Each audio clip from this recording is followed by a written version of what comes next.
Kan geliyor. Atlı biri var. Atlı biri var orada. Kim acaba?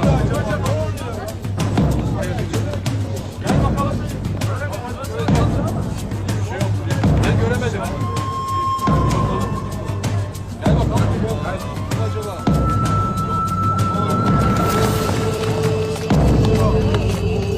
Ertuğrul Bey'imiz geliyor.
Beyimiz yaşıyor. Allah'ım Allah'ım sana şükürler olsun ya Rabbim.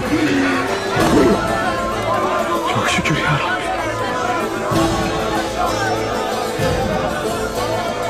Allah'ım sana şükürler olsun.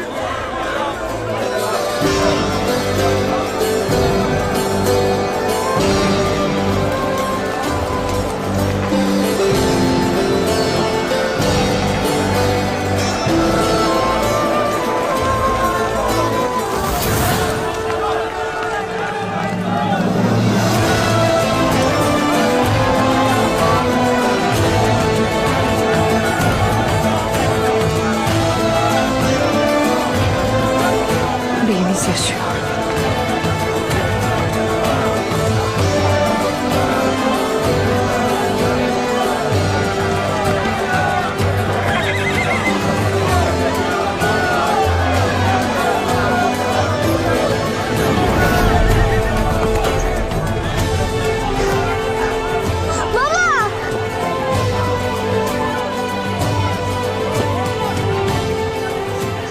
Baba, geleceğini biliyordum. Ey benim aslanım. Ey maşallah.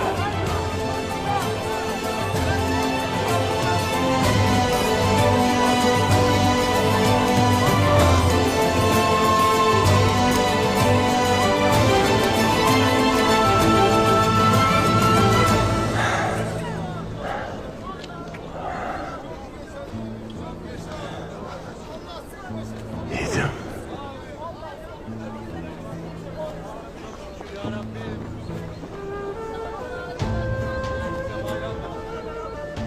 Ya ben öldüm ya da sen dirildin Ertuğrul. Ne sen öldün, ne de ben dirildim Halime.